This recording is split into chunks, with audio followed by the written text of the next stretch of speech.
I should have got my red cup. I got mine. Here we go.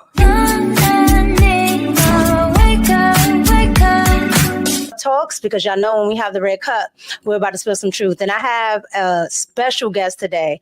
I have Dr. Jah Brickz. How are you? I'm good. Glad to be on your platform. Thanks for having me. Yeah, thank you for coming on. Can you hear that helicopter? Can you hear that? I can't hear it. No. Okay, good. Because I live by the base, so sorry if you can. They're active lately. So, so before we started recording, we were talking about something very important. Most of my followers and a lot of my subscribers, they are from the red pill space. So just really quick before we got into the crux of our conversation, I wanted to talk about something you said right in the beginning. You said you deal in a certain kind of space when we were talking about red pill. So you said it was similar, but not the same. So can you tell the audience what you were talking about? And then we're going to get into everything. Yeah. So what I was talking about was the art and science of mating, right? The problem in our society is that a lot of us, we don't understand the proper way to mate with the opposite sex. So that's why you birth the red pill space and all of that. It comes from us being frustrated at the interaction between the two genders. So that's pretty much the space I come from when I'm speaking about the art and science of mating. Okay, yeah, I have to look that up because I don't know anything about that, but I always like to learn, new topics and new things, especially in the space where the gender war thing is like huge, because everybody has an opinion, and sometimes I kind of feel like I get stuck in the middle, right? Like on one hand, I'm a woman, and you want to be, hey, yeah, ladies, let's stick together, but I have to call out some things, right? Because some things just are not conducive to us, and it's not to say that I'm perfect, but I'll say I recognize a lot more than most women when things are not right, stuff that we shouldn't be doing, stuff we should take accountability for. And I notice in my generation, which is the millennials, and especially in Gen Z, they don't have anybody kind of like pulling their coattails, telling them, and my mom is only like a second older than me. She's in Gen X, because most of the Gen Xers have the millennials and the Gen Z kids. So, we are kind of in that space where the parents are not like extra elder. And so they don't get to give them too much wisdom. Fortunately for me, my mom is Gen X, but my grandmothers were, because they're past now, but my grandmothers were, from the silent generation, baby boomers. For sure, all of those, because I had one born in the 30s and another born in the tail end of the 40s, 50s. So, you have your baby boomers. So I kind of got a good upbringing, but we'll get into all that on another day because I really do want to touch on that. But let me before you move on, let me speak a little bit on what I was saying. So it's not a movement. When I say the art and science of mating, it's not a movement like the red pill space and all of that. It's not that. What I'm saying is my psychology deals with the art and science of mating. So what that means is that man and woman equals existence. If those two things are at war, that equals extinction. And it's that simple. So when we talk about gender wars, when we have the red pill conversations, when we have the Kevin Samuels conversations, when we have the I don't need a man conversations, when we have the feminism conversations, those are all efforts of extinction, period. Because every single person that you ever seen in your life, even me and you, we are the product of a man and a woman. We will not exist without that union. That is a very sacred union. That's perfectly. And it's so crazy that we have to have that conversation because I did a reaction to Kamala Harris's I think it was called Call Her Daddy podcast. What? And Yeah, the podcast itself is called Call Her Daddy, okay, which is oxymoron in itself. But it's and this is her words, not mine. Privileged white women from California. Mm-hmm. And that's how she framed it. And she had Kamala Harris on, and she said that she was religious. Okay. And her religion was, she was a Catholic. So even though she wouldn't have deletions, even though she wouldn't do them, she still wanted other people to be able, other women to have that right. And I said, out of everything, this woman just told you she wouldn't delete her babies, but she wants you to be able to. Now she's talking to Kamala Harris, who, you know, we can go back and forth about if she's black or not, but she's talking to Kamala Harris, whose main group is minority, black, people of color, whatever, right? So who are you talking to, and who is the privileged white lady talking to? Exactly. Exactly. You know, I'm like, you got to see through all of that. Like, and then go ahead. I feel like people don't know history. Like, if you just go down history lane, you will understand Margaret Sanger. That's why I brought it up, because what you just said, that's exactly why I brought it up. Because, and you know, I don't have to agree with something to respect it and understand it, right?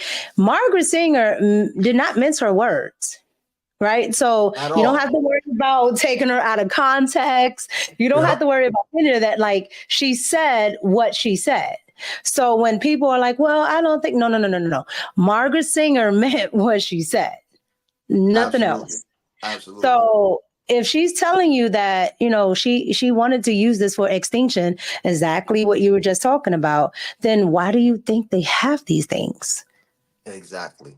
It's literally for extinction. But see, it's something called euphemisms. A euphemism is when I say something that's bad, but I make it sound good to you so you can agree with your own demise, right? So a euphemism, for example, right? You're never going to hear Kamala Harris say, we want to brutally murder unborn babies. She'll never say that. What she'll say is, we want to protect women's rights. You see, it sounds better. Yes, I said that the other day. I said, why does women's rights get coupled in with deletions, right? I'm like, because when I think of women rights and all of that, I think of maybe the first wave of feminism. Hey, I want to vote. Hey, I want to go to work, you know, even though I have my gripes with that. But I think of that.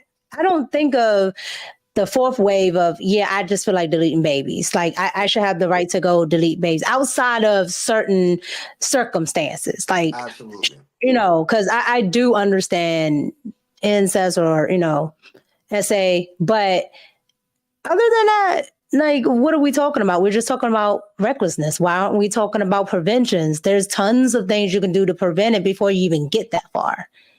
And then when you get that far, they're talking about, you know, bans.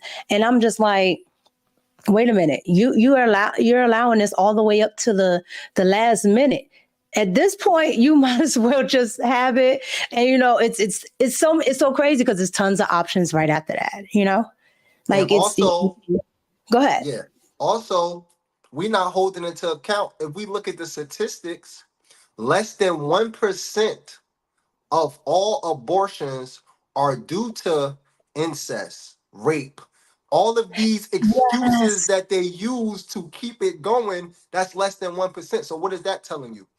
99% of abortions are due to people being sexually irresponsible, period. Yes. And they don't like to, you know, couple with that because, and, you know, that this is where women get mad with me. Because as women, we like to use the extreme, right? If we're trying to make a point, we're like, look, what if the house burned? You know, we're going to go to the extreme just so you can get it. And I understand, right? But when we're talking about policies, you have to look at the statistics. And what do the statistics say? The statistics from Planned Parenthood itself says, Yeah, most of these are just women because they ask you a lot of questions and things like that.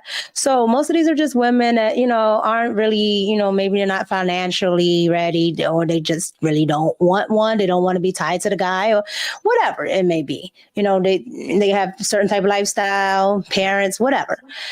It's usually not, that extreme ladder. So if that is the case and 99% of it is this, then why don't you focus on prevention? Absolutely. Because if we can put, they call him tampon Tim. If we can put tampons in the boys' bathroom, right, and we can have an understanding for whatever that is, then why can't we have an understanding of, okay, go ahead and put the condoms in it. We're already there. So let's just, we're already there. So let's just put the condoms in the girls' bathrooms, or make it available, just like candy in the office, in the principal's office or wherever, put them in there. Or, have if y'all want to, you're doing all these social programs anyway, have a program at the school where they can go get Plan Bs if they did something, I don't know, that night. Because I used to think, to try to like stop teens and, preteens and all of them, from doing it, but they're going to anyway at this point. Like it's so much they're being inundated with, and so much they're seeing, they're doing it. So I'm on the prevention side, I agree. But, And that's a part of my psychology too. So when I talk about the art and science of mating, this mm-hmm. means stop being uncomfortable with talking to your children about how they got here. For weirdos, talk to your children about how they got here and introduce them to other ways that will never get them anywhere. That's how I look at it. Early. I mean, they're starting so early. Like I'm seeing 3 and 4 year olds know certain things, right? Like when I was a kid, if I saw, anything, I mean, we used to do this when the sex used to come on, and so you saw something, you were like, oh my God, I got this. These kids now are like, I know what that is. You're like, well, wait a minute, you're 3. Why do you know what that is? Yep. So at this point, that's why I'm saying I'm just more focused on the prevention of it all, because we're already there. Like they're much more advanced. Like Gen Alpha, they're much more advanced. They know these tech things. They know the iPad. I mean, they're babies, and they're like, so they're way ahead. So go ahead and just talk to them, because it's just like you said, once they get to the schools are telling them what they can and can be. They're going to raise your kid. And by the time you think you're going to talk to them, they're already raised, because a lot of people don't know 0 to 7 is, your prime years. And one thing I do like about the Jewish community is they focus on those prime years up to about 13. And then 13, they start doing, your adult years. Whereas a 13-year-old in regular American society is, oh my God, they're a preteen, they're still a kid, they're still a baby. I still hear people calling 25-year-olds kids. I'm like you're a quarter of your life is gone. Yeah. And kid where? Absolutely. So it's a whole lot, but that's the, I'm glad to have you on, because that's the type of thought process that I'm at. I'm just, a woman, and I come at it from a different angle, but I love to have men on that can discuss things in that type of manner. So let's go ahead and get started with the topics. But before we do, I want my audience to really understand who you are. So I want Mr. Jah Brickz, Dr. Jah Brickz, to go ahead and give his spiel, introduce himself to the Red Cup audience. Okay. So my name is Dr. Jahi Tupac Amaru Shi. I'm a neuropathic doctor. So I study the holistic way of healing. They call it alternative medicine. I'm also an indigenous jurist as well, which is similar to a lawyer. So I deal with civics, international affairs, and also I am the current minister of the Aboriginal of Republic for Communications and International Affairs as well. So, that's a whole lot to, break down. So, Yes, but to it is. sum everything up, I deal with healing people holistically. I deal with our human rights and international rights. And also, I'm also a minister, which means that I operate in government. So that's a little bit of my background. And what all of those things entail is basically I operate based on my indigenous jurisdiction. So the difference between me operating as a doctor and a typical person operating as a doctor is I'm certified under my own jurisdiction. And according to Article 16 of UNDRIP, which is international law, I'm able to practice my own medicines as long as I'm not infringing upon anybody's rights. So we got our own credentials in our jurisdiction. We credentialize, like I said, a jurist. I'm a jurist. We got midwives that we credentialize. We got Mhm. 12 systems of a government that we operate as well. And like I said, I'm a part of the communications sector of that government. Um, Also, I'm an indigenous American. I'm not an African American. So don't misconstrue what that means. And when I say indigenous American, I'm not talking about Native American. There's a difference. Okay. Some Mhm. people don't understand the differences. That's a whole nother conversation for a whole nother time. I'm just summarizing it right now. But in summary, yes, I'm an indigenous Aboriginal American and I operate based on me being that. So I'm not just one of these people online saying we're all indigenous. No, I'm operating based on that, which means I operate in my tax exempt status. Everything I do is tax exempt. I do that. Um, I'm practicing my own medicine under my own jurisdiction. I do that. And I'm showing other people how to do that as well. So that's a little summary of me. That is awesome. And we were talking a little bit one time on one of your posts about that because my grandmother who I was talking about, she is I guess, under the United States Corporation is classified as a Native American. Uh-huh. So I use that status as well to operate out of not having to pay taxes. And when Absolutely. I tell people this, they're like, "Oh, are you serious? You're able to do that? You're not gonna go?" I went to school literally on that status. Mm. I got books for free on that status. I do my taxes every year. I get audit and I still don't pay taxes because Exactly. of that status, right? But you have to have an understanding of this, and a lot of people don't understand tax law. So that was actually one of the things that we were going to talk about. So we can kind of roll right into that because with everything that's going on, a lot of people don't understand, how taxes work. And so when they're listening, especially people of color, when they're listening to Kamala talk about tax breaks and well, she gets confusing because she says tax breaks one minute and it's a tax credit, then another minute, and her website says another thing. But when she's talking about all of that, they're looking at it as they're going to be able to get some type of money, something monetary, when she's really not talking about that. And she's actually talking about raising taxes. So, what I wanted to get into is with Black men, should Black men start to understand tax law? And how would that help them move more into a positive direction with, being able to get out of poverty, being able to, open more businesses? Like, how do you think that affects them as a whole, being that, you are a man of color?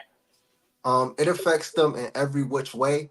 And in order for us to talk about tax law, we have to talk about jurisdiction. And I Mm, advocate that all men of color get into operating in their own jurisdiction. Because think about it from this standpoint, right? A lot of men walk around, especially in certain online gurus and stuff, and they talk about being alpha males. Okay, I'm all for you being an alpha male, but alpha men don't allow other men to govern their women and children. Period. So if you really want to be an alpha male, then you Mm-hmm. have to step into that power by governing the affairs of your women and your children. Point blank, period. So, yes, when we talk about tax law and black men, I advocate for them to, make sure at the end of the day, these are your resources. Especially, Mm-hmm. a lot of men are the providers in their families. So why would you be allowing external forces outside of your household to extract resources from you, and you don't even know what they're doing with these resources, right? They're sending them to the Ukraine, they funding illegal immigrants, they're doing all of this with your tax money, and you can't do nothing about it, and you're supposed to be the head of your household. You're supposed to be the man in your family that's dictating things. So yes, I recommend all men get into tax law, but more importantly, operate in their own jurisdiction. And by operating in their own jurisdiction, they'll be able to do so many things as far as autonomy, because that's the word I use. I don't use sovereign. You'll hear Yeah, people say, I was going to ask you that because I feel like I need a black man in autonomy. Like, oh my God, but go ahead. yeah, I go autonomy. My slogan is autonomy over equality, right? Everybody Mm, walking around talking about I want to be equal, I want equality. No, no, no, no, no. You need no. autonomy. You need your right to govern your women and children and their affairs. That's why we have a gender war, because you're not governing your women and children. So Yeah. it stems back from that, because the fact that you're not governing your women and children, there's no consequences to their actions because they're being governed by another group of men who don't have your best interests at heart. So because those men don't have your best interests at heart, they're going to push narratives and propaganda to make your women be destructive towards whatever you're trying to build. And this is why I like to talk to men about women's nature, right? Because women naturally want to be with and procreate with the strongest men that they can find, right, in their environment. So when you talk about alpha males and being the head of your family, if the woman, and let's just take it back to any tribal times in any culture. I don't even care if it's white, black, whatever. Anytime a woman can see, like can physically see that another man can tell you what to do with your family, she slowly starts to separate herself. And what you're seeing to me, what you're seeing in totality is a community that isn't governed by their own men. They're Exactly. governed by white men. Exactly. And so when you're governed by the other man, you're naturally going to look up to that one, right? Bingo. So Bingo. so I, on one hand, I see it from the male's point of view, with the separation of the black family and things like that. So on one hand, I do see that view.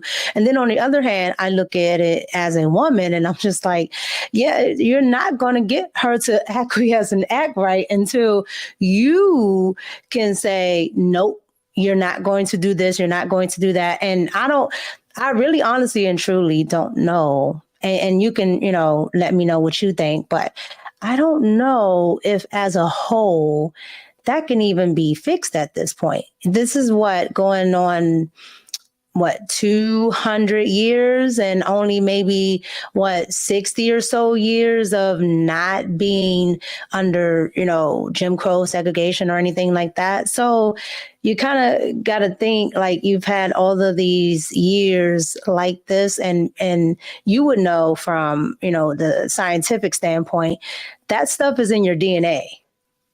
And so you're just passing that down on top of what, you're passing down, intellectually and things like that. How is that? How can you correct that? How can you correct course in a fast enough pace where you don't make yourself extinct or you don't continue down a path where you're just going to be the underclass and subservient for the rest of your existence? Okay. So absolutely. And I feel like it can change. right? Mm-hmm. I'm optimistic about it.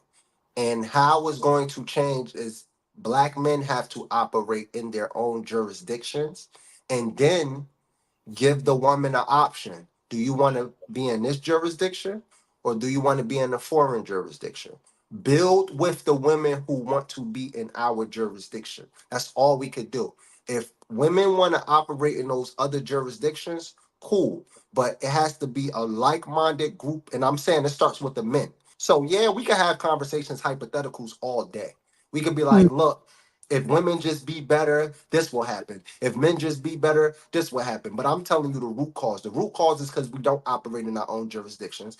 And because we don't operate in our own jurisdictions, our women, there's no consequence for whatever they're doing. There's no real consequence, right? Because for example, you pass that stop sign, you get that ticket, you taking your butt to court. Right? Yeah. That's consequence. That's jurisdiction right there. You see what I'm saying? That's Yeah. consequence to the Yeah. actions. We have Yeah. so women know what and what not to do now. Don't get it twisted and think that no. They know what and what not to do, but if there's no respect there for them to Yeah. have to do it, they're not going to do it. So I feel like it can, but what it's going to start with? It's going to start with like-minded men who Mm-hmm. not only just want to be successful, but want the future generations to not have to deal with systematic oppression or systematic you just a whole system that's against their existence, right? There And but it's going to yeah. take it's going to take strong men, right? Not only is it going to take strong men to do that, you also, as a man, you have to step into your masculinity so much that you be like, look, the alphabet community, I don't want it around my children. Mm-hmm. Why? Because we dealing with, like, similar to the Boosie situation. We dealing with existence here. That's Yeah. all we're going to talk about. So when we talk about sexual activity, we're talking about existence here. So Yeah. so when Boosie, that was very honorable for him to say what he said when he said it, about his daughter not being able to go to his house and things of that nature, and what he brought it back to, existence, and that's all the conversation is about. But so I think how that conversation, like, I think that is a good conversation to actually have. And I do have, I have friends that, and they're males. I have friends that are in the LGBT community, right? And I was just on a LGBT podcast, right? Uh-huh.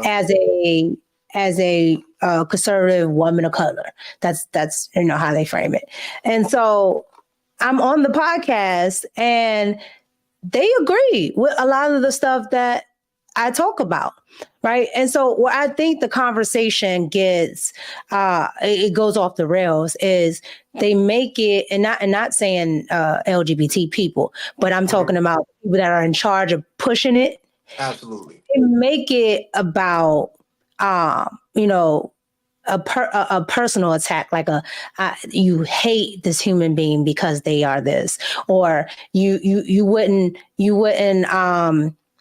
communicate with this person at all, and things like that, instead of making it about what actually happens in a society when you don't reproduce, right? Absolutely. And you see China dealing with that now. They're not LGBT. They're dealing with it from the factor of having the one child law. Yep. And so they're seeing the consequences on that.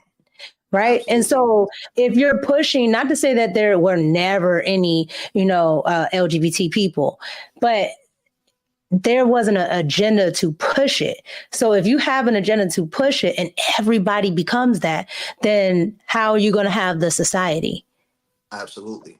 And that's what it all boils down to at the end of the day. So whether you LGBT or you're a feminist or you hate women, it don't matter if anything that oppose that sacred union of how we all got here is detrimental to our existence, point blank, period.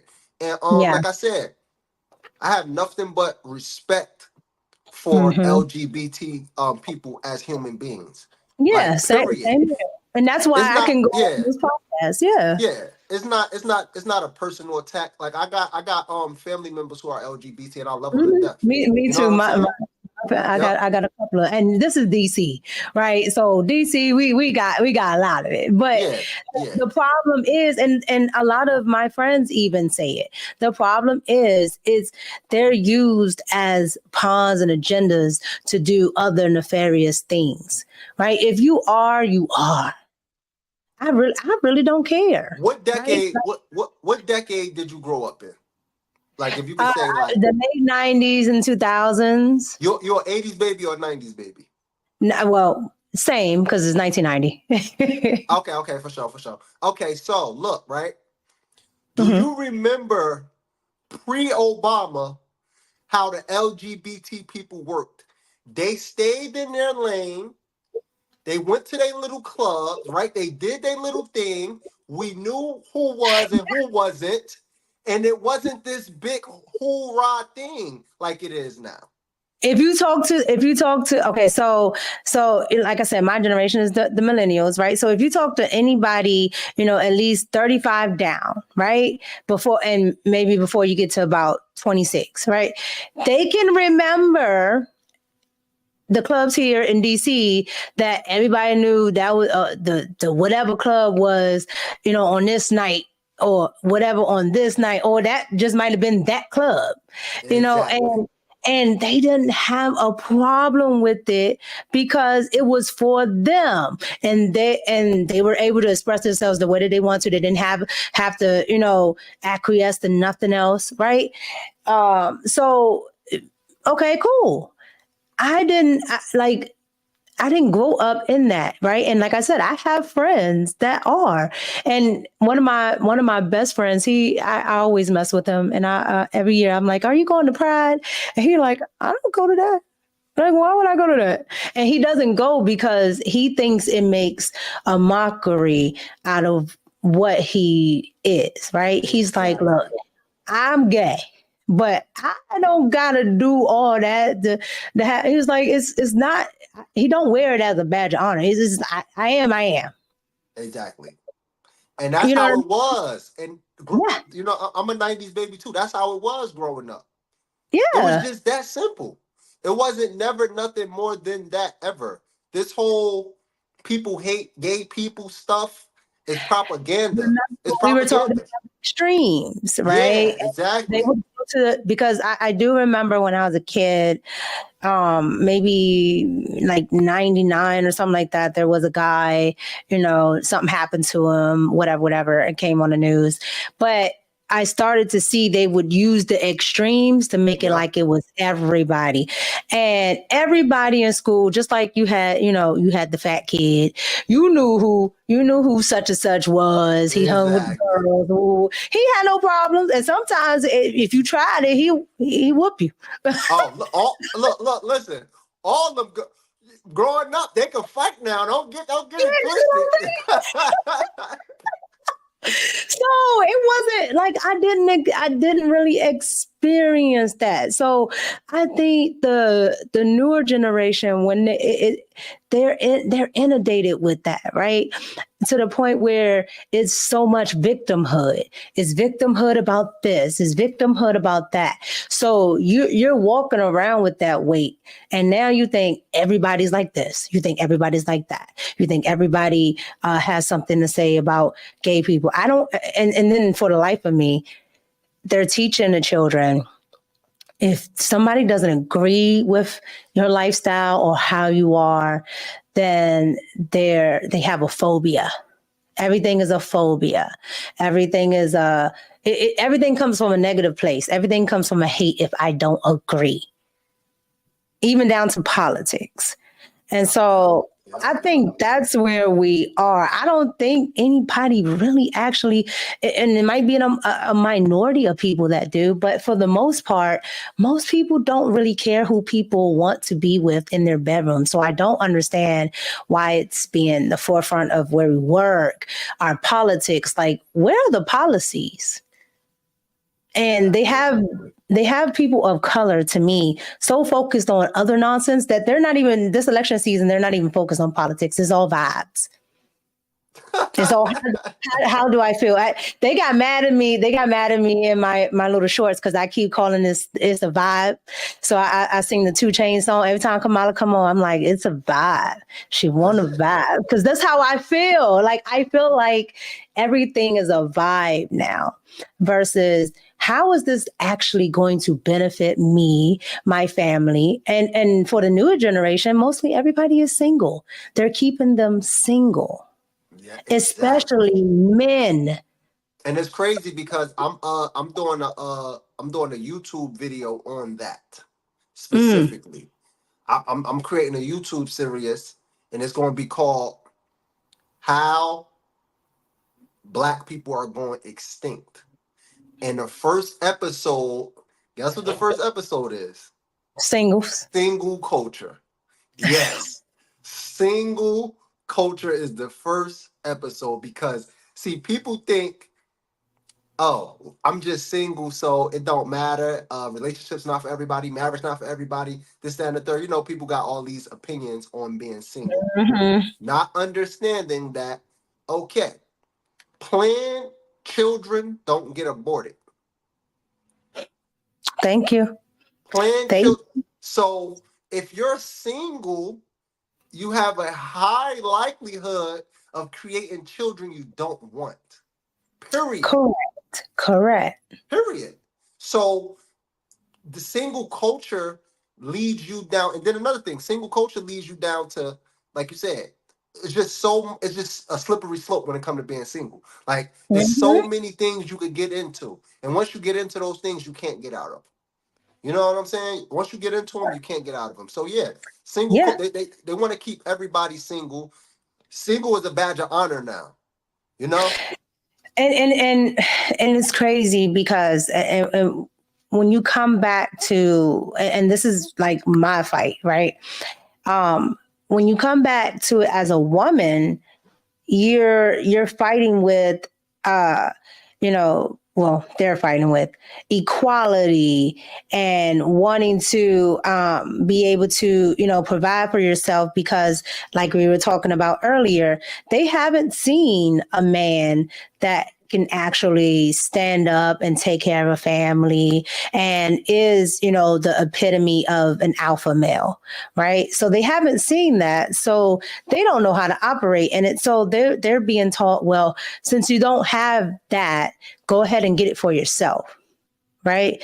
Absolutely. That whole if you want something done right, do it yourself.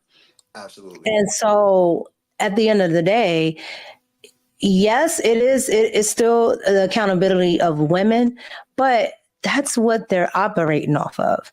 They're operating off of that, and that's keeping them single. And unfortunately, it's now moving over to the men because I'm starting to see men like, well, there's no, if she's going to act like this, there's no reason for me, to want to do anything for her. And I to me, agree. men operate. They want to do.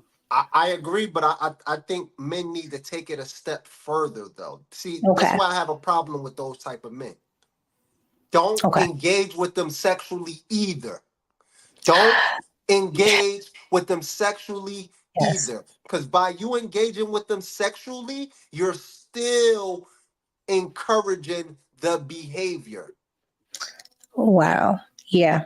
I hear some men speak on that point, but not enough men, right? Not enough. They'll just be like, well, they're not wife material. So, use them for this and whatever. But I don't remember who it was. It could have been Kevin Samuels, but they used to say, take your junk and go home.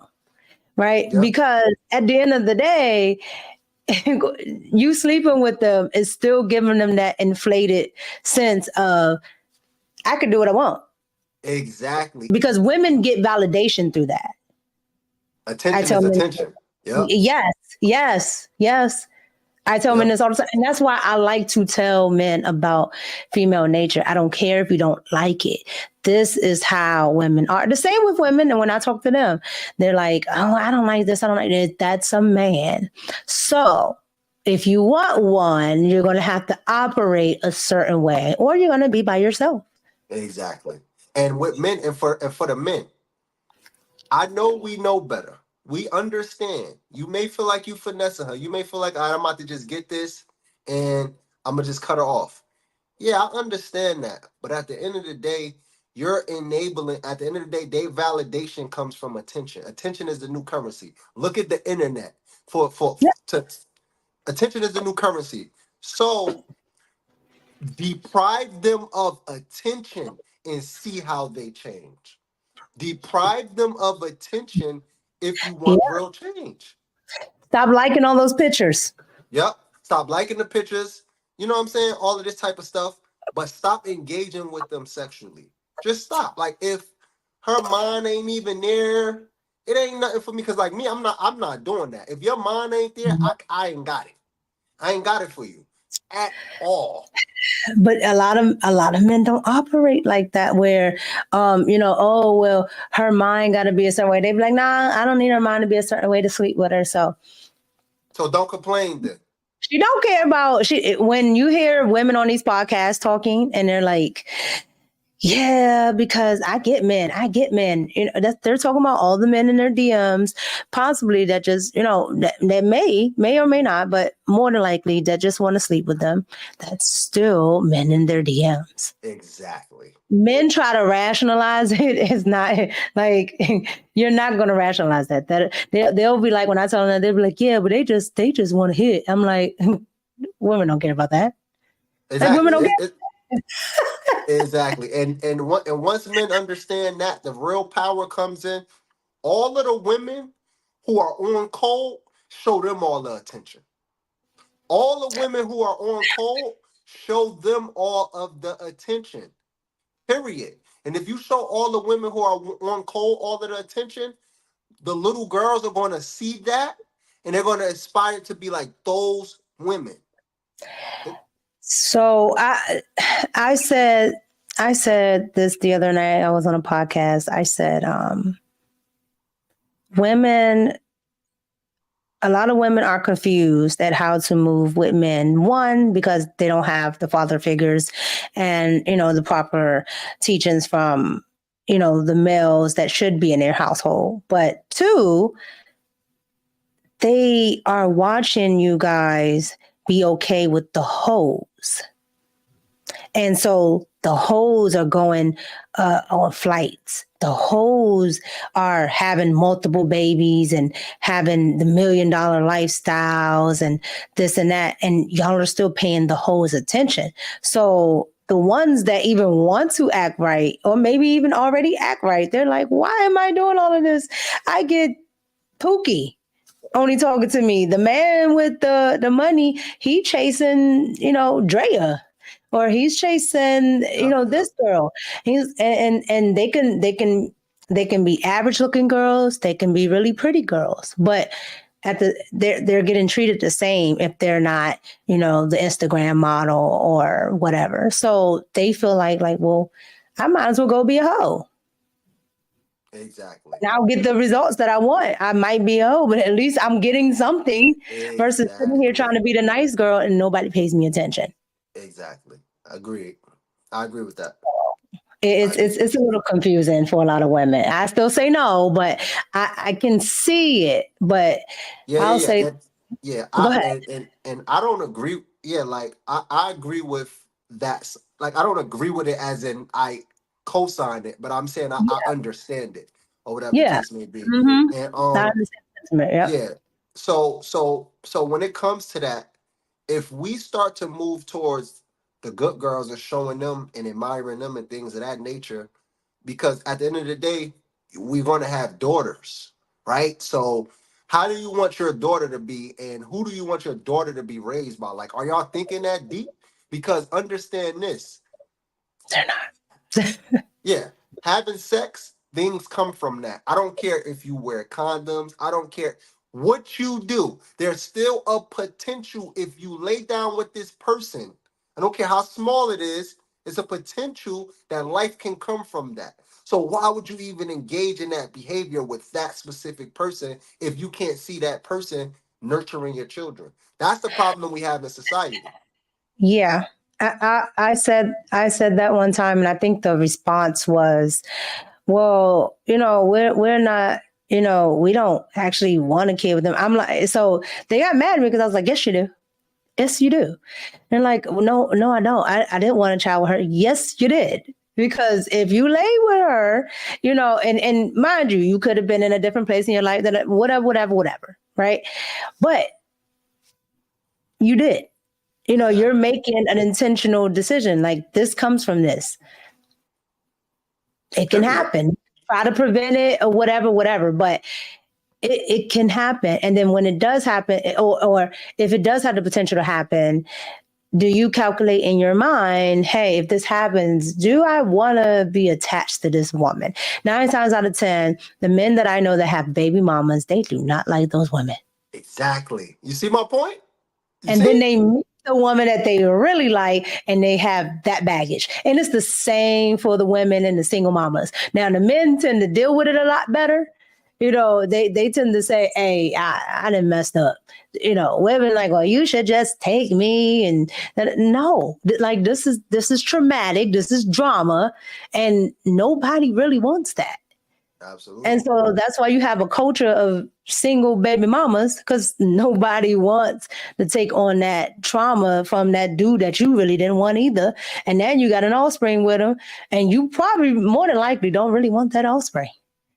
We might be dealing with a case of just me having this conversation. This is my first time even thinking of this what I'm about to say. But we might be having a case of sexual amnesia with our people, because I think they forget the sex part.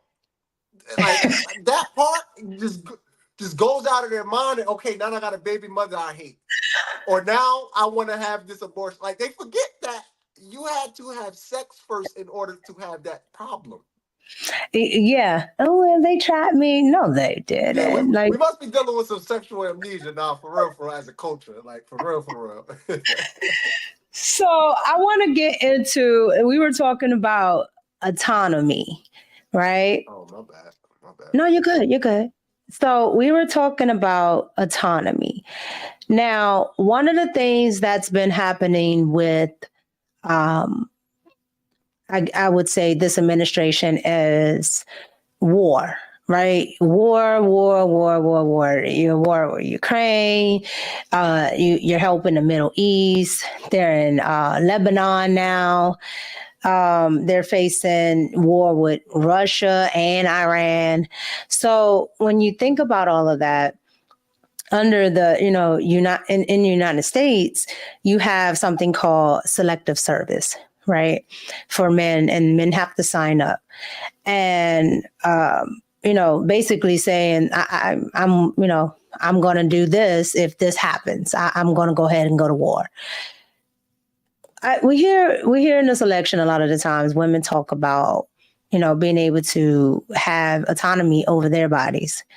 But men don't have autonomy over their bodies, right? With selective service, if you're telling them that they have to sign up or they face jail time, penalties, financial woes, all of these things, you're now forcing them, right? And so that was one of the things on the Call Her Daddy podcast that, infuriated me, because they were like, do you know any law that tells men what they can do with their bodies? And Kamala sat there with a straight face, being a former prosecutor and a senator, and said, no, like she said before, no, I don't know any law.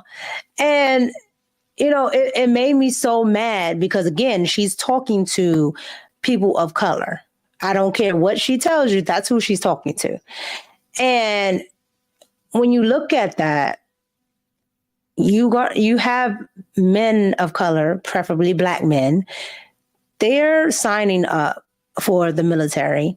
They're, a lot of them use it as a means to, gain some type of wealth, because you have GI bills, they can go to school for free, they can get a trade, so they use that a lot. Well, you have Barack Obama signing the NDAA, and now fast forward to 2024, you have it being automatically you're enrolled. As soon as you turn 18, forget signing up, you're going to be automatically enrolled. And with everything ramping up like it is, if Trump doesn't get in there, I'm for sure, it can still happen with Trump, but I know for sure the neocons, they're going to push for war with Russia and Iran. So how do you think this affects Black men in this economy, and where do you see it if Kamala gets in? Where do you see it going? And how do you think with Black men, the whole autonomy conversation should go? So if she gets in office, Black men know, because it's a big movement of Black men, like, we rocking with Trump, so they know something instinctively inside of them knows that this is about to get bad for them. And Yes. I feel like if she gets in office, yes, men will have to be getting drafted against their own will to fight these wars. Yes. If she gets in office. Yes. 100%. 100%. And what was the other question you asked? I want to make sure I get all the questions. No, you're fine. So how do you think it affects Black men the most? Because men in general are going, like, it's the whole women are the future thing. So men in general are going to these wars. So how do you think that it's going to affect Black men, particularly if she gets in, and such to where, they're not going to have the autonomy of their financials, their bodies, like just as a whole, their families? Like, what are your thoughts on that? I feel like it's going to be similar to probably a dictatorship if she gets in office, right? But she's not going to be the dictator. She's going to be the pawn to the behind the scenes dictator. And what we see is when you hear about white people, you hear about white people. When you hear about Black people, you hear about Black women. That's a problem, right? It's never a people. Like that. It's never a people, right? It's a separate thing when it comes to Black women. It's like their own separate thing. And that's very problematic for Black men because we're in a situation now where our women don't care what we get or what benefits us as long as they get promised benefits. Correct. Right? So they don't care about what we got going on at all. And because of their irresponsibility, because of this fake sisterhood, because it's not really a sisterhood. It's not. It's definitely not. But this fake sisterhood thing that they got going on, them being so anti-Black man, them being so anti-man, it's pushing them to make emotional decisions to vote for somebody, even though they know nothing about voting. Even though they know nothing, they're literally politically ignorant, completely politically ignorant. To the point where I'll throw this at you, and you can add it into what you're going to say. But I had a guest on, and he said he does not think women should be allowed to vote. And at first, I was like, huh? But the other side of me was like, I'm interested in that. What do you mean? And he said, because I have to go. You get to make a decision about what I have to do. And this started me down the road on men and autonomy, right? And he said, and you're going to vote for this woman who's pushing war, right? You're going to vote for this woman and you don't care about none of the other stuff. You just care about that she's a quote unquote Black woman. And so all of the other actual policies are going to affect me. And I have to have accountability for something that you know nothing about. Absolutely. And it kind of goes to what you were saying. Yeah. That's how you bring a dictatorship. The dictatorship comes when the people are so propagandized that they lose touch with reality, right? And that's what Kamala Harris voting base is. They lose track of reality and they're in this fictitious world. And because they're in this fictitious world, that's why they're voting for her. They're not paying attention to her policies. They're not paying attention to how she's treating people who are literally losing their lives in hurricanes, losing their property in hurricanes. Yes. They're not paying attention to none of these tangible things that you can see a person's character from. And on top of that, I just feel like you could tell when somebody fake and shit. Like you could feel the fakeness. It's the worst. This is probably the worst of the fakeness I've ever seen. Like usually you like a politician, like, he's a little phony. No, this is like a girl. Like you could see, like anyone with eyes. You don't even have to be a Trump fan and none of that type of stuff. Nothing. There are people that eyes still are not going to vote for Trump, and they're like, at least he's authentic. Like that was one of the things that drew me to, because I'm an independent, and I'm like, okay, he goes off the cuff sometimes. He's very blunt, right? But I'm used to that type of male interaction, right? So that doesn't really bother me, right? I don't have that, but he's at least authentic. And then he tells you actually what he's going to do. This woman over here, okay, like, and I'm not even a Hillary Clinton fan, but even Hillary Clinton don't do what this woman, like the stuff that Hillary talked about, I believe she really wanted to do it. She's a warmonger, but I believe her. This woman here, she just, you like solid? Me too. Yes, yes. Me too. She doesn't pick any side. Like she picks no side. You know, I came on. I said me too. That's how I feel. Like she's just like, yeah, me too, yeah. And so when you get into that, you're just like, how are you actually governing? Because my dad used to tell me, you know, someone that's a friend to everybody is a friend to nobody. Agreed. I like that. Agreed. Like, Agreed. You gotta pick a side. You have to pick a side. You cannot play both sides. The worst people in the world are people who play both sides. Yeah. It can benefit everybody, right? Like there are some things I say, you know, maybe some people didn't benefit from in the Trump era, because I hear a lot of people, well, I hear mostly Black women, but I'll hear them say, well, I didn't get anything that benefits me. Yeah, because one, you're a woman. And I don't mean to say that as a sexist. I'm saying it as one, you are a woman. So most of the time, women are not very policy driven. And so when you're not very policy driven, you don't see the benefit in those policies unless it's overt. Absolutely. Prime example, right? I could quantify what you're saying. Prime example. I'm an entrepreneur.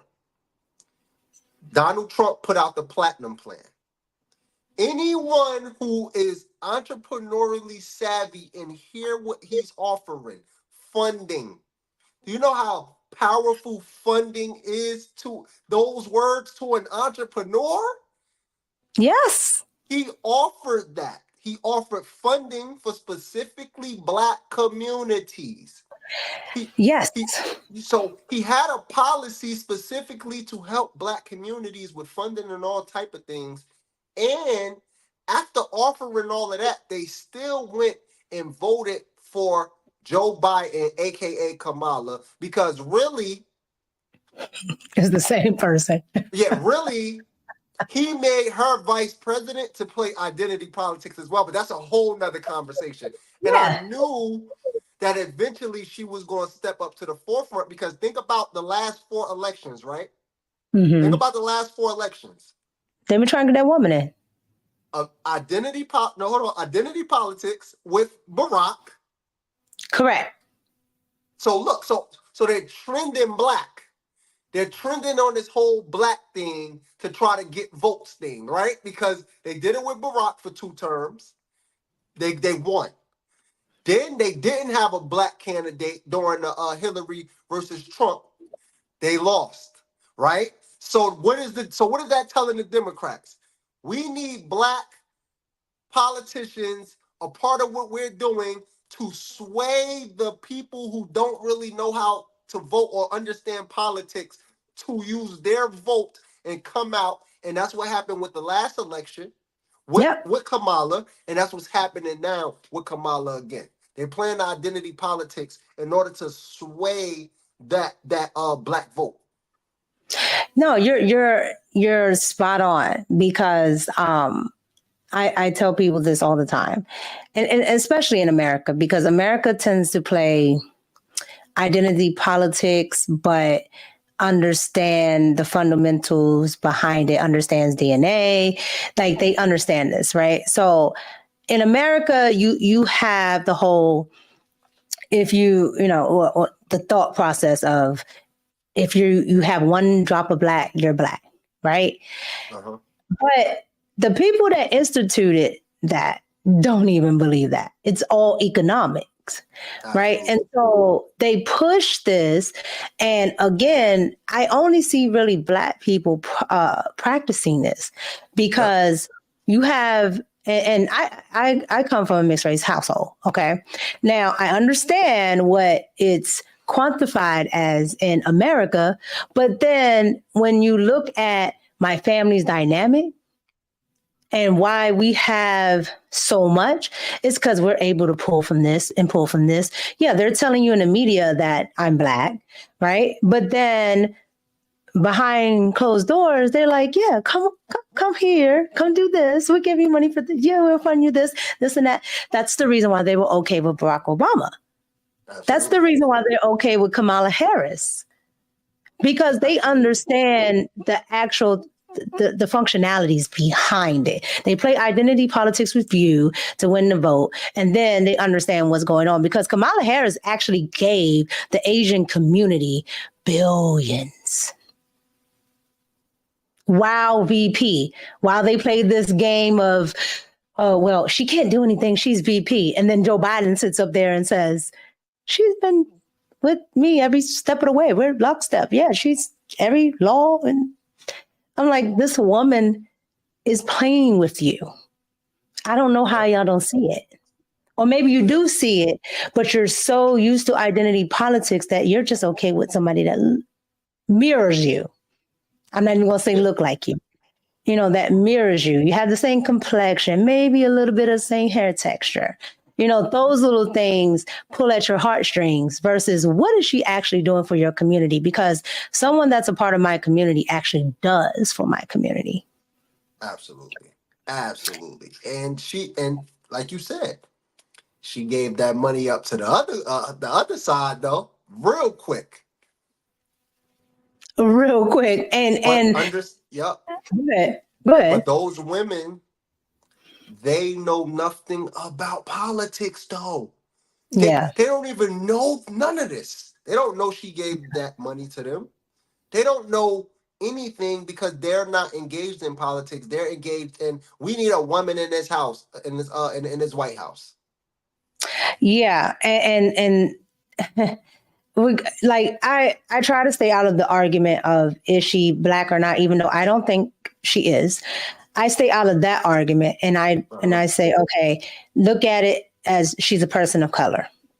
Which group does she help? And then she helps, when she does help that group, look at how she does it. She doesn't, like you said, she doesn't separate it. It's the API community, the Asian Pacific Islanders, she helps families.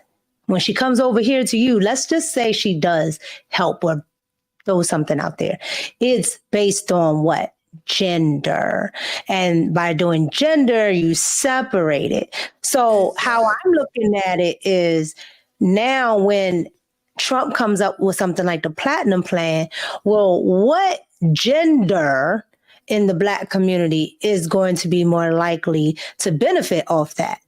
And that is the Black man.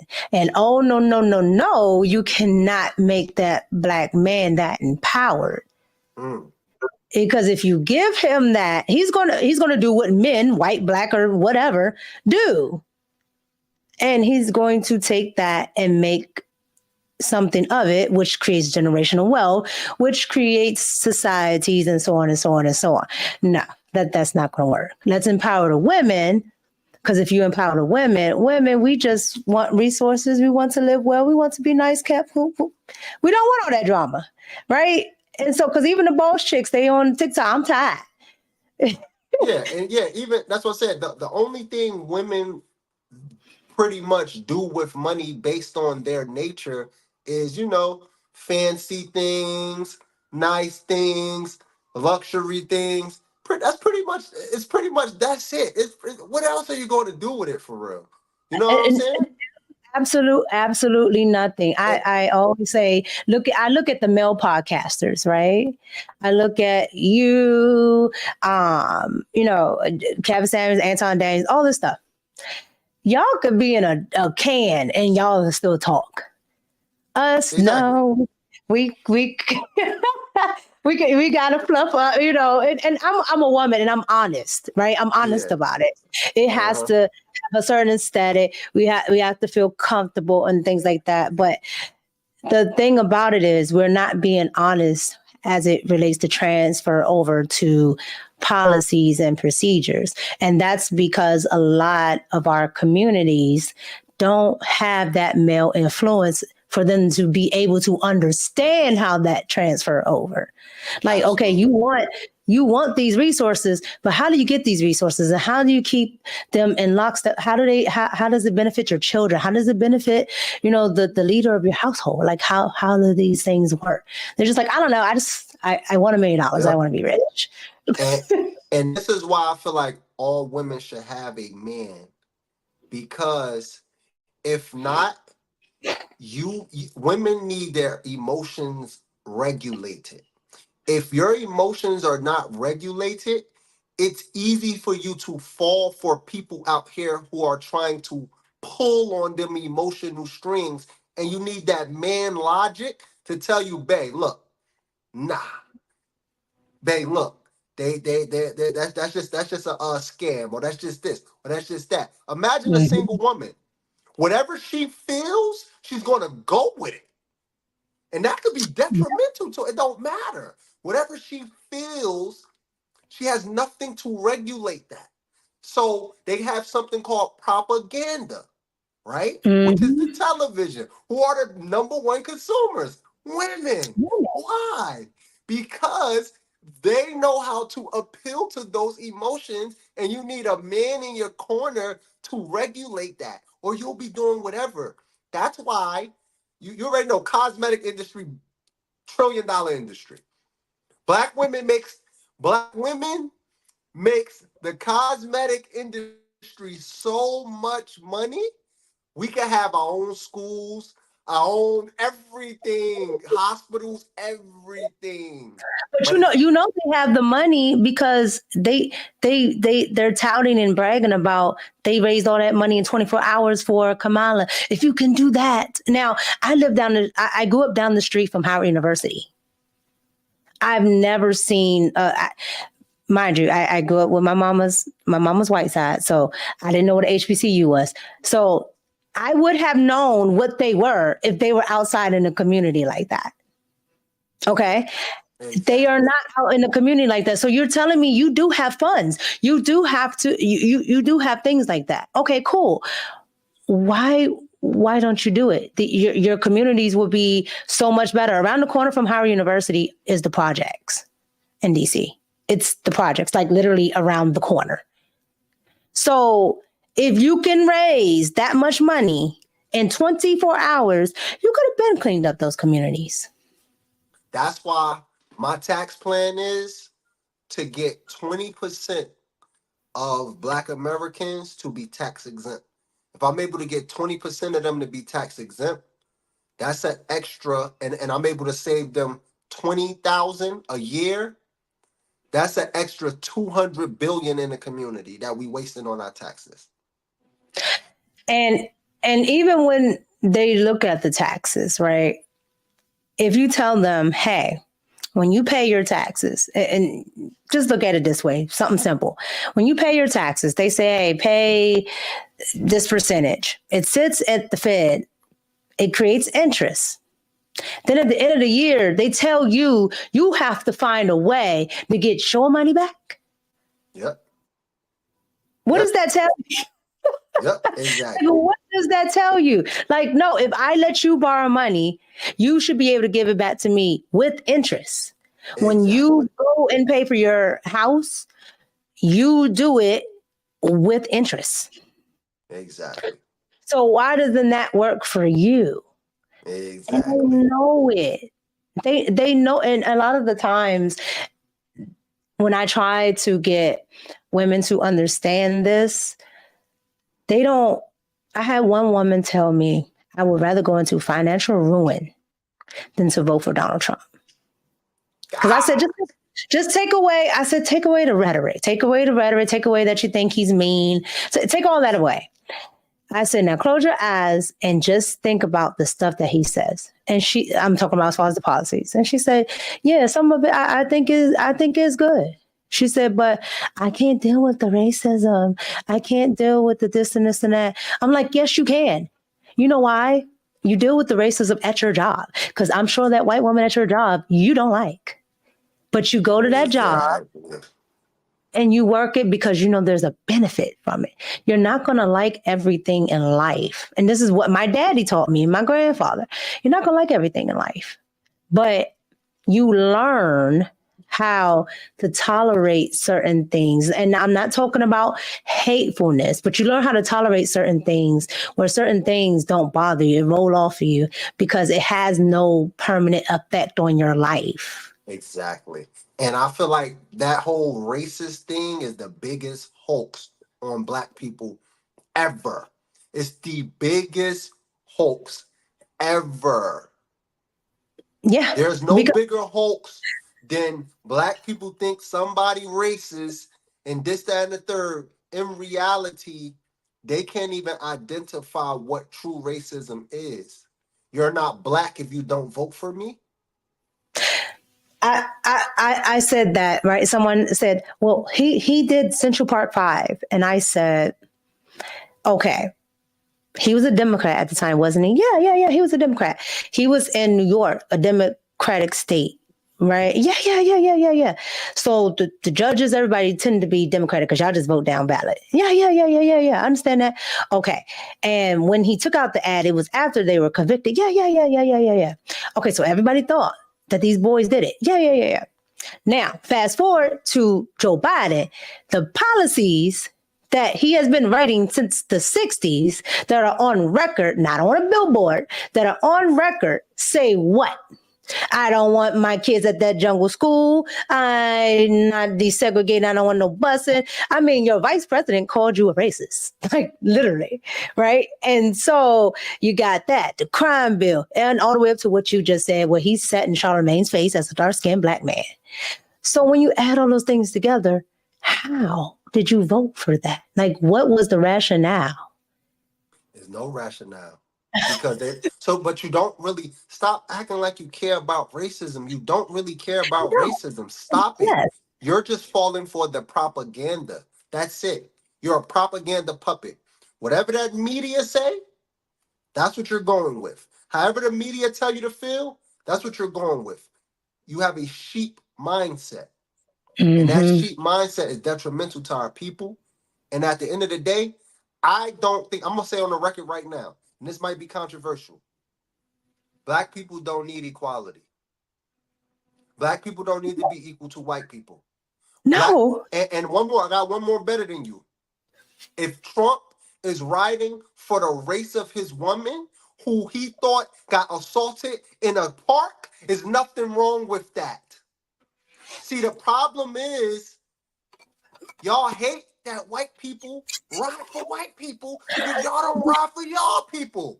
Yes, that's because they've been sold the equality. Everybody should be like, when I said, I oh my God, I've gotten tired of trying to talk that point because I'm just like, white people, they're like, oh, well, this white man said that he don't date black women.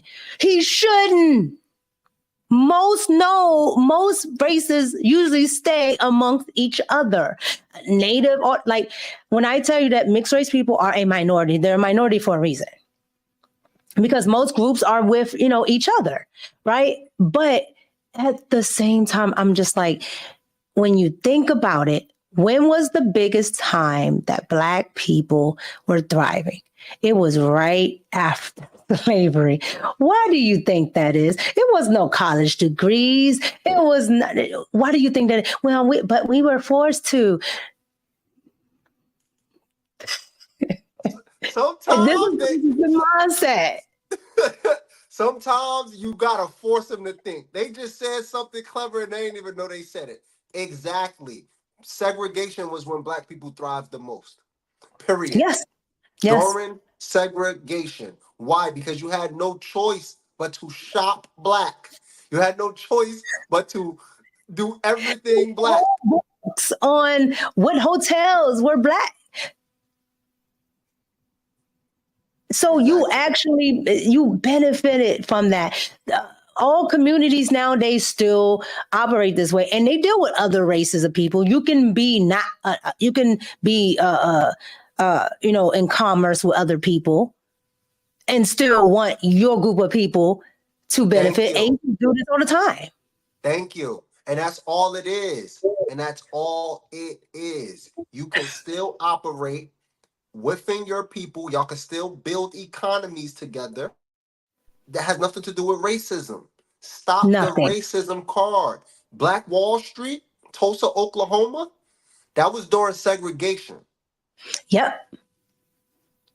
And the crazy part is, when you focus on Tulsa, they will say, "But look at it. It got burned down." And I'm just like, did that stop anybody, any other group? That didn't stop the Italians. That didn't stop the Irish, right? Because all of those groups of people, before, Black people were in the ghettos in New York, the Italians and the Irish were in the ghettos. Yeah, why would it stop? Things. Yeah. Why would it stop you?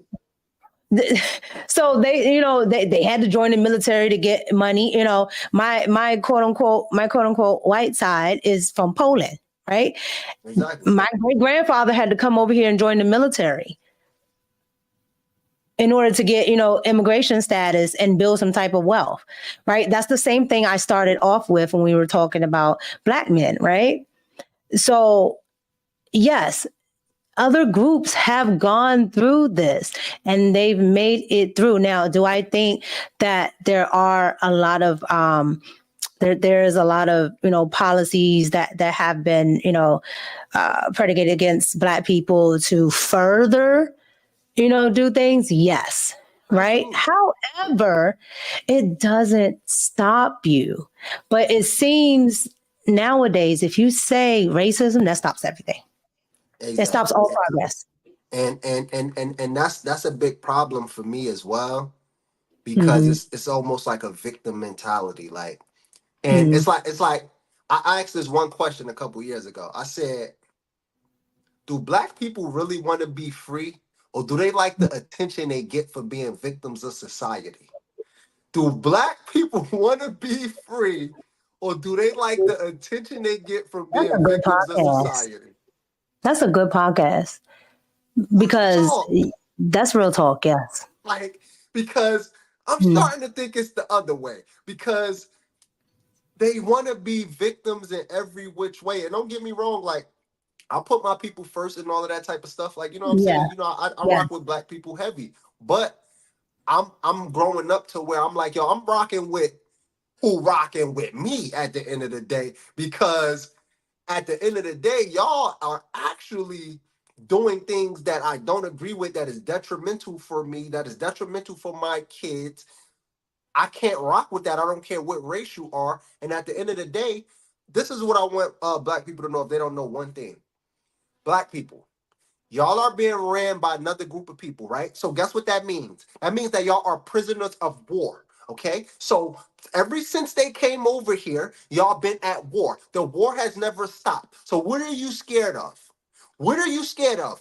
Build your stuff, and if they try to knock it down, that's what they're supposed to do because you're at war. You're at war. Yep. So Yeah. get stronger and be better and stop falling for all of the propaganda, because really the only reason why y'all can't rise is because y'all are mentally enslaved. It ain't Yeah. about physical chains. Yeah. Yeah. That's why when Joe Biden said that little thing of, yeah, y'all do this and they'll have y'all back in chains, I was just like, I think y'all in chains already. Like, yeah, yeah. You're in chains already. So Joe Biden knows this already. Like the political spectrum period. You have to have an understanding of all of that. Like the government runs on psychology. So they have an understanding of this. But one of the things I wanted to get into with you, and one of the things that attracted me to everything that you do was when it comes to medicine. okay. So because of my background, my grandmother never gave us medicine. Wow. And when I say never, I mean never. You had a cold, you thought you were dying. Wow. You were not getting medicine. If you were, you were pregnant, my mom pregnant, she never, took anything. You get whatever these little elixirs my grandmother will make, right? Absolutely. So that's what really attracted me to what your page and everything, because I think I found you during the whole C-19. Okay. So probably like early 2020, maybe late 2019. And I started to, because when you look at it, I didn't really see anybody of color that was actually talking about what was really going on, how you can protect yourself from it, that you didn't have to take these things, because like I said, I had never took it. I don't get flu shots, and so when you would talk about these things, especially in, the health crisis, you get, you're getting dragged, because it's like, oh my God, you don't want people to stay safe, especially Black people. Why, for the life of me, why are Black people the catalyst for everything? Black people are number one with this. Black people number one with that. Oh my God, don't say that. Black women are number one. And I'm like, damn, y'all number one with everything. So everything is self wealth. So when you see that in the health space, like it really, blew my mind, because you were talking about not only quote unquote alternative medicines, you were talking about the actual herbs behind what chemical medicines would do, because a lot of people don't know, and I'll let you, get further into it, but a lot of people don't know that the chemical medicines are just trying to mimic what's already in nature. And even the quote unquote Western European father of medicine, he even talks about herbs and Absolutely. how, that coincides with, everything. So I'll let you get into it, but that's really how I found you. So what drew you to that, and where are you with that now? Yeah, so that was the trenches. Back then, you just had to be there. Like, it's in hindsight, people, want to say what they say, but when people really thought that this thing was going to help them, They was and they coming thought at I you. was crazy, They was coming at you. That's these what drew people me. I thought I was was these people thought I was crazy. So I got into medicine because I'm a part of a indigenous tribe, and my indigenous tribe is the only indigenous. And I don't want to say the only, but one of the only indigenous tribes that's pretty much all melanated, right? like, okay. So we're not into the integration thing or whatever. So that's just to simplify that whole point. So Okay. we have our own medical association in the tribe. We have our own Okay. medical association.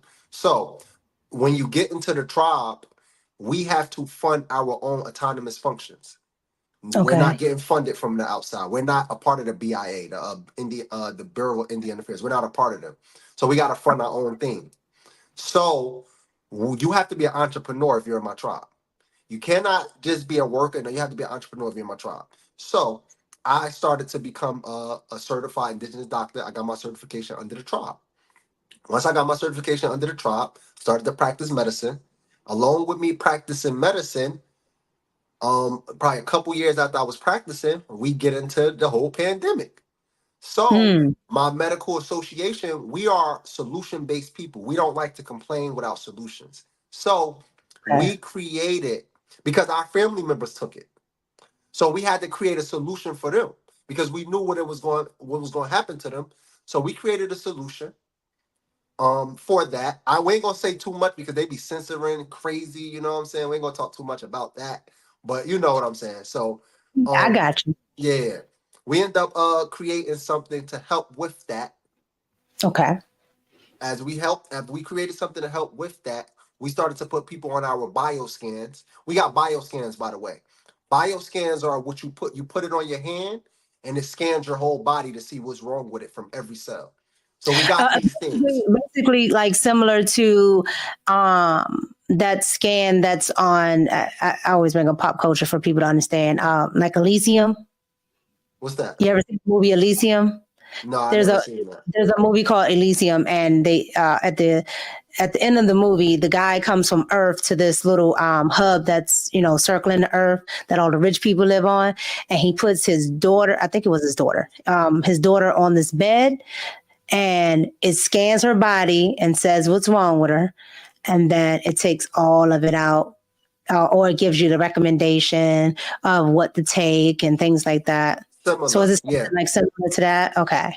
I need to see that movie because it's similar to what we have or whatever. But it's like connected to your laptop, and you just put this little thing in your hand, and it scans your Mm-hmm. whole body. You put it in your hand for 60 seconds to scan your whole body.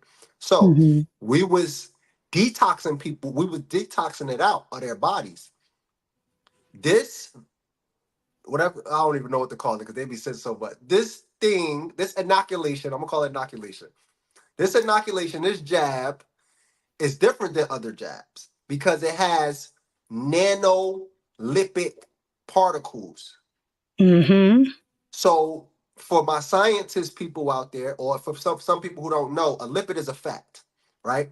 So in science, when you have something in a lipid envelope, it's able to bypass the cell membrane and interact with the DNA. So Mm-hmm. that's what those things are doing. That's different than what That's the why it pre. changes Yeah, that's why it changes the DNA. exactly. Is able to interact with your DNA through lipid nanoparticles. But people don't understand that. So that's basically what lipid. So when you hear lipid Mm-hmm. nanoparticles, that's what it's doing to the. That's what it's doing. It's counteracting with your DNA. So we had to reverse and create products based on lipids as well. So a lot of my advanced healing things, they are lipids. I don't, I got herbs for people and stuff like that too. But if you really want to heal, if you have HIV and all that type of stuff, you need to be on lipid medication. Taking herbs in the mouth and drinking tea is not going to heal you from HIV. It's not going to heal you from herpes. It's not going to heal you And from you none of gotta that get it stuff. in the system. Yeah, because you have to understand what's happening. Yeah. HIV, with HIV isn't a virus. It's a cocktail of proteases. People don't know that. So what that means is it's a pool of different proteases, different, you know what I'm saying? Proteases is similar to viruses though. But it's a pool, it's a cocktail, it's a bunch of different ones. It's not just one singular virus. So there's a way you have to heal, and you heal that by taking in protease inhibitors, right? So if anybody do research on protease inhibitors, that is the same thing they put in HIV medication to make people undetectable. right? Yeah, So because that's the thing now, and DC, the DC area is one of the areas that's like the biggest for HIV, and I mean a lot of STDs, but HIV preferably, and a lot of people here now are undetected to the yeah, point where they're just like, I barely even have it. yeah, exactly. So, and it's the same where I'm at. I live in Atlanta right now. It's the same here. Oh, So yeah, same yeah. here in Atlanta. Yep, yep, yep, yep. And what is the elephant in the room? LGBT. Wherever you have a big LGBT community at, you're going to have large cases of HIV, and that's due because their sexual behavior is something that they're interacting with, that where they're putting their phallus inside a pool of viruses, which is your waste. You know what I'm saying? Where you remove waste from. So if you Yeah, think about it from that's that standpoint, that's why I said earlier, yeah, instead of looking at it from the other aspect, they like to focus on the hate part, but they're not exactly. focusing on everything else. Exactly. So yeah, so I have a lot of clients who are Mhm. LGBT who got HIV that I've helped heal as well. So That's wonderful. so Yeah, I, you that's know what I'm saying? I'm not against them, but I also have to coach them through different behaviors to survive. This is yes, about your survival, right? This is not about a person being mean to you because you like men. This is about you surviving. The yeah. behavior is not going to, if you don't properly protect yourself when engaging in that behavior, it's going to be detrimental to you. And that just that it is what it is. Do you And think? all Do you think maybe also too something as well as, and this is just my observation, you know, outside of the factors that that it's male on male, but men tend to already be a little more promiscuous, and I'm not talking about like in relationships or anything. I'm talking about just in the fact of, men like to conquer, men like to, move around. So it tends to, what I see, it's more so in the male population of the LGBT community. yes, the male population. Yep. It is. It So, is. And and but that's then, I'm go ahead. telling you why though. It's Okay. because of that sexual engagement. That Okay. sexual the rectum thing. That thing Okay. is why. That's why. Because the viruses and the proteases and all of those things live in there. That's where all the bad stuff in your body come to exit out your body. So your, your liver done broke everything down, your kidneys done broke everything down, and that waste is getting removed out of your body, and they're putting their phallus inside that thing where there's a bunch of waste at, and that's what causes the high levels of that. You know what? I wouldn't have. See, and they when they talk about it, right? And when they talk about it, they never talk about the like the biology of it all, the bio, and they never talk about that, right? Yep. And so you Yep. get hung up on the sexual factor, Yep. some religions feel like this about it, some religions feel like that about it, whatever. But you end up being there because you're talking about just the sexual factors. You're not actually talking about what's going on biologically. So Exactly. that's Yep. why I really like that you broke that down, because we only talk about it from that factor. And when you were talking about behavior, you you're not only just talking about the behavior of the man itself, the behavior of what type of act you're actually Yes. doing. Exactly. And that's why. That's literally why. Literally. When that happens, there's chemicals going off in their brains during that action as well. It's a lot. Like it get deep, gets real deep. And it's hard for me as a doctor to deal with some people like that because it's a lot of psychological trauma there. Mhm. And it's like you want to help them, but how do you tell them that this thing that they're doing is the cause of this harm. You understand what I'm saying? Like, how do you without making yeah it seem yeah like, without trying to offend them, yes. and all that type of stuff. You And know what I'm that's what saying? that's what I'm saying. It keeps boiling back down to that, and they hang people up on those Yep. factors versus if people would actually have, like what you're having, a scientific conversation about it. It's not that you're even trying to per se say, okay, don't be gay or don't be. You're saying, okay, this is what you're doing, but this is how it's going to affect you. Absolutely. Absolutely. So That's what I say. I love that. So what do you think, if you have any thoughts at all, what do you think about the, I guess, the rise of Dr. Sebi in popular culture? Dr. Sebi. Yes. Okay, my thoughts on Dr. Sebi is, first and foremost, rest in peace to the great Dr. Sebi. I feel like he definitely brought herbalism and natural healing to the forefront of mainstream media. You know what Okay. I'm saying? So I respect him in that regards. And I love that, we got a lot of herbalists, we got a lot of people that's practicing medicine and things of that nature. I love that Yeah. for our community. The advice I have for people who follow, I don't follow him though. The advice Okay. I have for people who follow his practices is, understand that these practices were 30, 40 years ago. Things Oh, have to upgrade. You have to upgrade knowledge. yes. Everything upgrades. He was following uh what's the dude name? Mucusless diet. The dude that created mucusless diet. I forgot his name. Ernal Yeah. Aaron. Ernal Yeah. Aaron. I remember him Okay. talking about mucus in the lymphatic system and things like Absolutely. that. Hmm. That dude, he got that from a book that was created in the 20s. Where Hmm. that's 100 years ago. We're in Yeah. the 20s of this era now. So just upgrade the information. I don't like cult-minded people. I don't care if it's on the surface, if it looks cool or looks healthy. Don't be cultish. What me and my medical association do is, we study Dr. Sabri and we test his stuff to see if it works.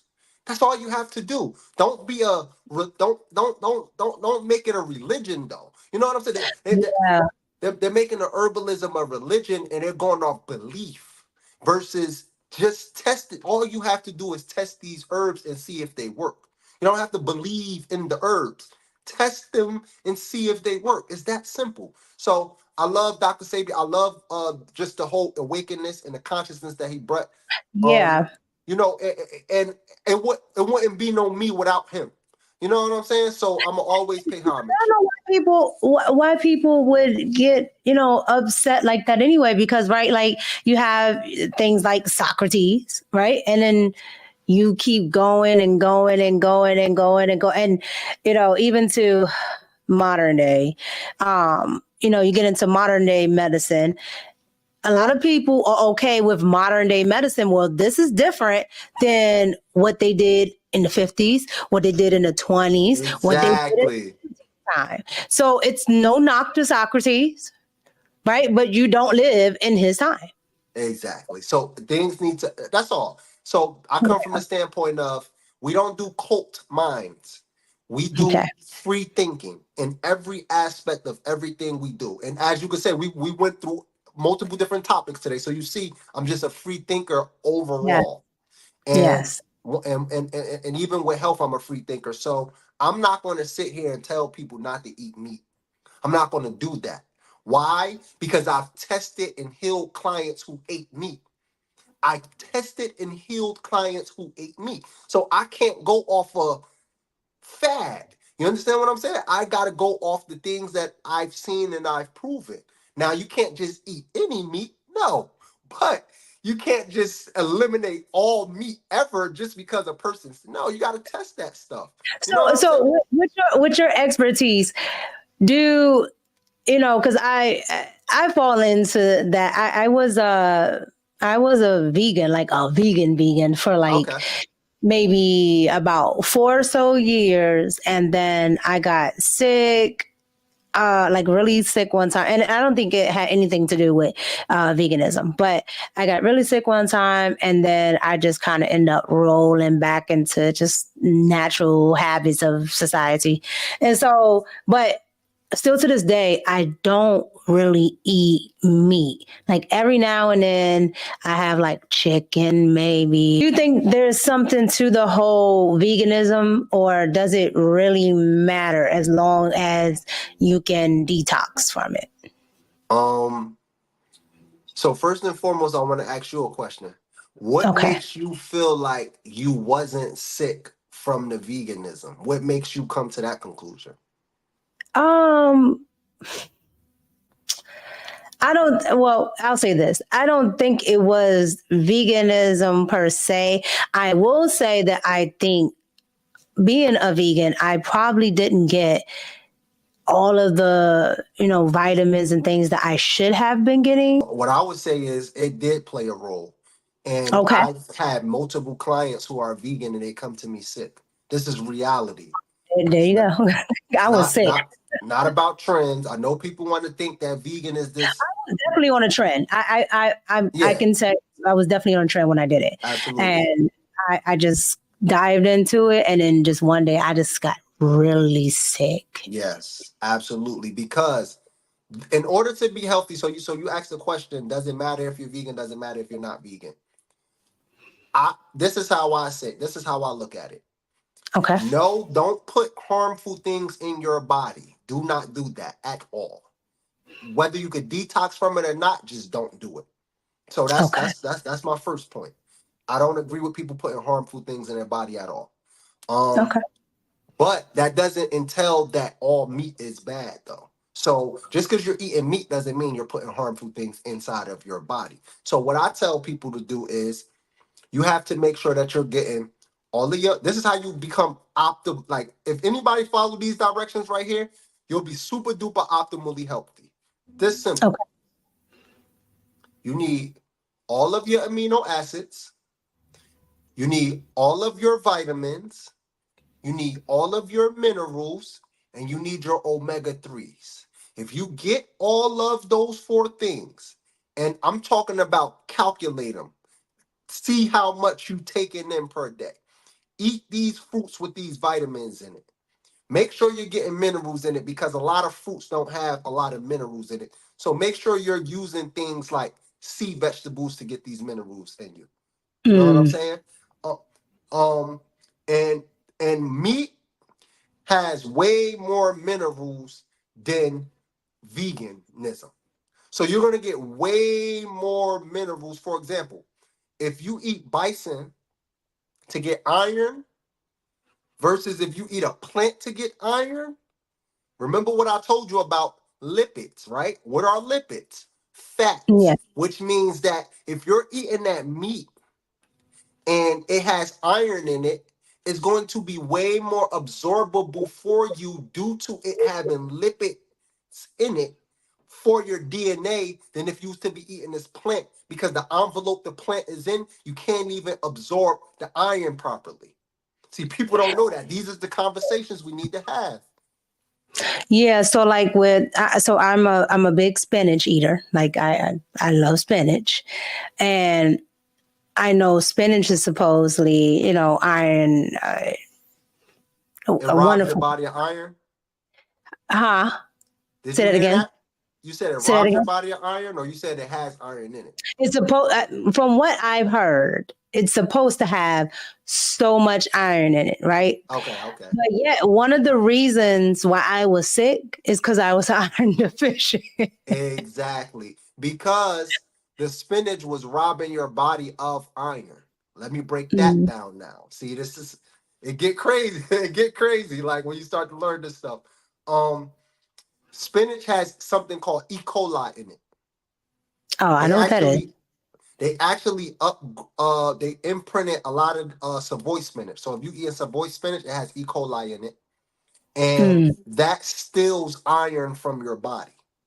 So when you're eating spinach, you gotta eat a specific lineage of spinach, which I recommend Malabar spinach or Egyptian spinach.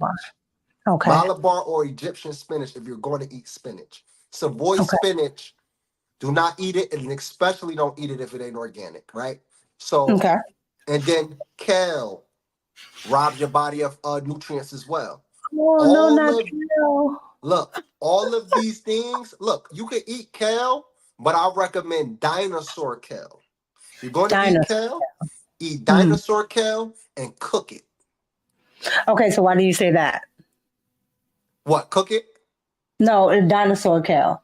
Why Because do you say that? the reason why I say dinosaur kale versus Mhm. regular kale is due to their genetic makeup. All of these plants have different lineages and genetic makeups, right? So Mhm. the kale, what it does is it robs your body. You ever heard of a goitrogen?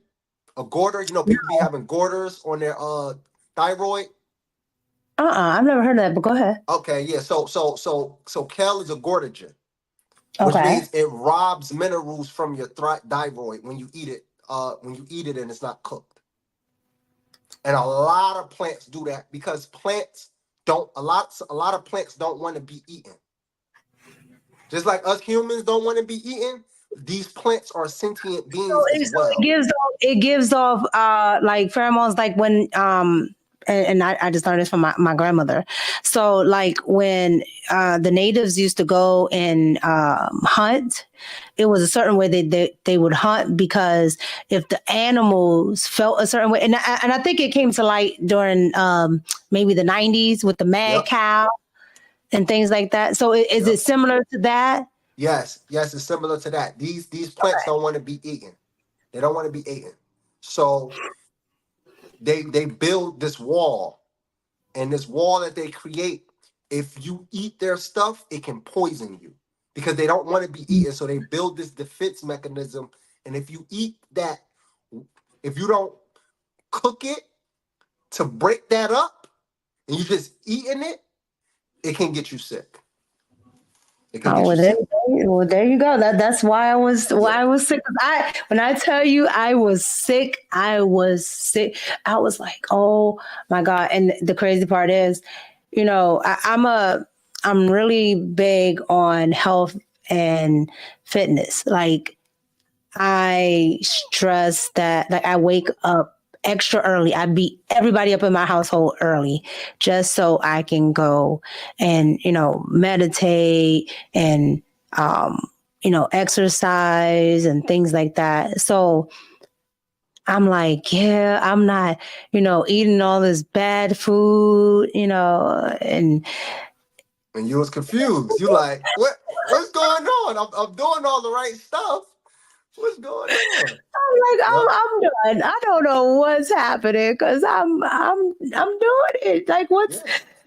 I'm oh glad my you God. admitted that, though. I'm glad you said that because people don't like to leave. They like to leave that part out of their vegan journey. They like to leave that part out. No, tell the Oh no, truth. yeah, I tell the truth with everything. I Yeah, got sick. I got yeah, really sick, yeah. Tell the and truth. I switched back, and I haven't. I still don't eat like I did, but um, I don't just exclude meat. I Absolutely. do eat more leaner things, like you said, like the bison.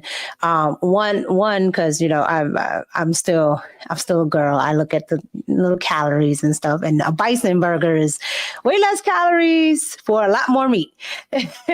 So I'm very versed on bison and venison and just different types of meats. But I Oh, that's always good. wondered that.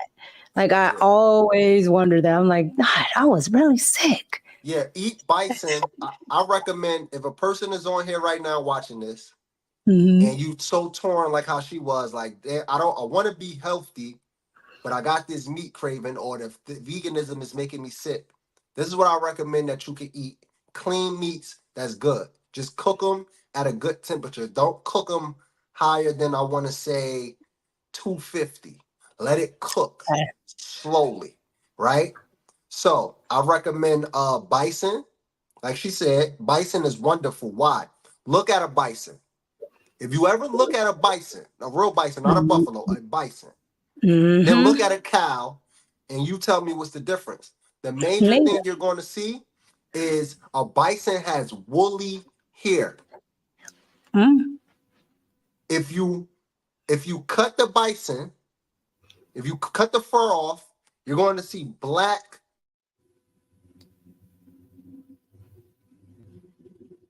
Oh, go ahead. You see me? Yeah, I can see you. Go ahead. You say you're going to see black? Okay, okay. Yeah, you're going to see black skin, which means that that's a carbon-based animal, right? So what that means is if you're eating anything from a carbon spectrum, that deals with health. What makes something organic? The carbon in the soil, right? That's what makes it organic. So we dealing with a carbon spectrum. You eat that, and then do your wild fishes, right? You could do your Yeah, wild wild fishes, even though I know the salmon. vegans.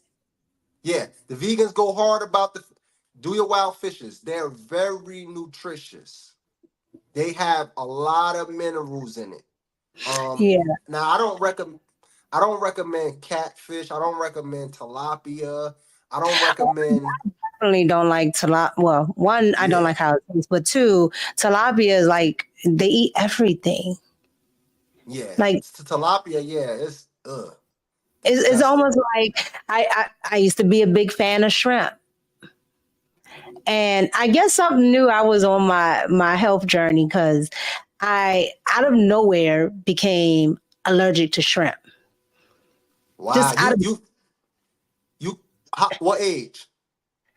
probably about 20, maybe like 23, 24. Okay, okay. I'm Yeah. allergic too. I'm Yeah. allergic too. I just was like, what is happening? And I guess I ignored it at first. And as the older I got, the worse it got. And so I was just like, let me go to an allergist. And they were like, yeah, you're allergic to shrimp. I'm like, oh, I'm allergic to, shellfish. No, they're like, no, shrimp. So you're You're not allergic. allergic to crabs? No, well, I could be. I don't think so though, because she said I wasn't allergic to shellfish, but I don't eat crab, so Okay, I, okay, I wouldn't gotcha. I wouldn't know. But shrimp, and then when I actually looked up what shrimp did and what it, I was just like, that's what I Yeah, would that's do. crazy. Yeah, yeah, yeah, yeah, yeah, yeah, yeah. I'm so glad that I learned all that stuff. So we're at the end here, but I want to ask you this. What, I guess during the next, well, what, this is what, October. So we have what, maybe like 20 something days till the election. What would you say is the most important thing that Black men should be doing in preparation for whoever is elected? Okay. So it's a bunch of different things. One of the things that black men need to be doing is first and foremost, if you in a state where you could carry. Make Mm, sure you carry and you stock up on the bullets and all that.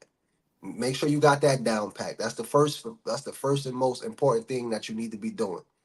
Secondly, what you need to be doing as a black man to prepare for this election is start to be more well versed when it comes to politics, right? You need to understand politics, you need to understand civics, you need to understand these laws that govern you. So whatever is about to happen when she get elected or if he get elected, you could be prepared for both outcomes by understanding their policies and things of that nature. I also will say one thing else to black men, but only a selective few will understand is learn about laws, learn about international law, learn about jurisdiction, learn about taxes, learn all of these things. And I'm not talking about tax breaks, I'm talking about learn about tax exemption. Learn about all of these things so you can protect the resources in your household better. Because you never know what's about to happen, what's going on with that. So I recommend that black men need to do that as well, become more informed, And understand this.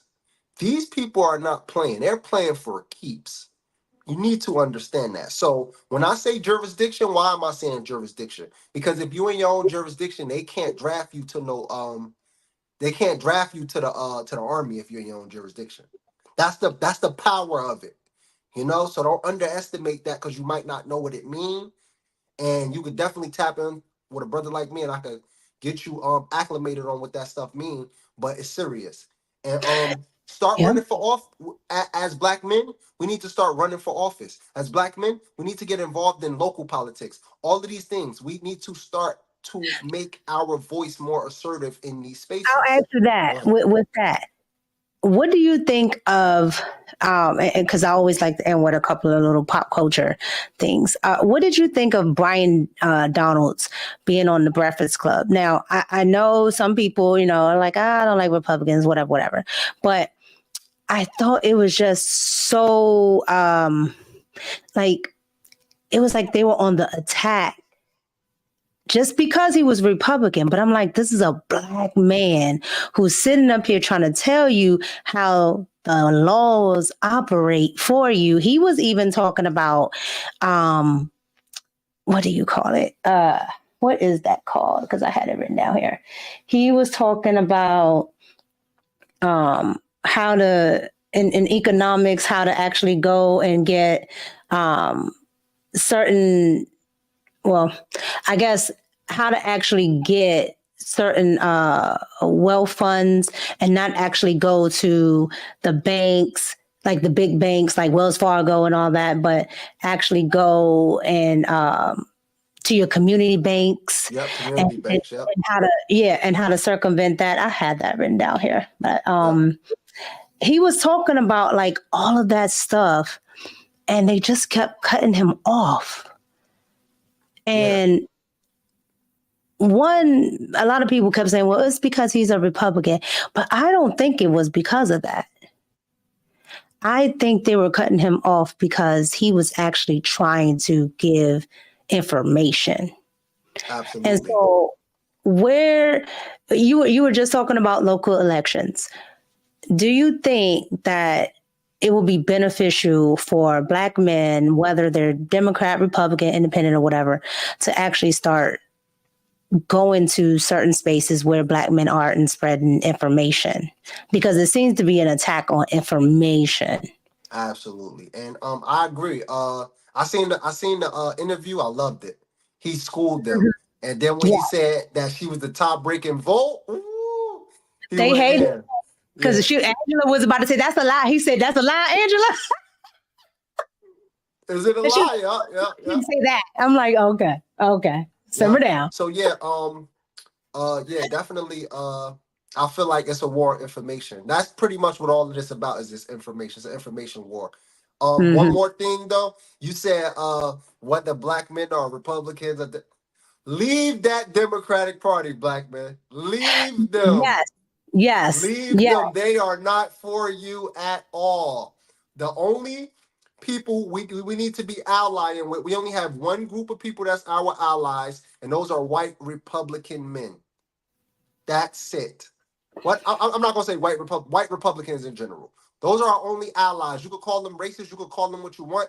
They're pro-America. So everything. So if migrants is coming into your community, that's going to negatively impact you. They want them gone. That's going to positively impact you.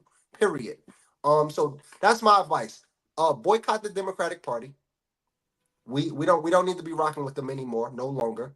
And once we're able to do that, we'll be able to circumvent and get bills passed and things of that nature once we get these people out of the way.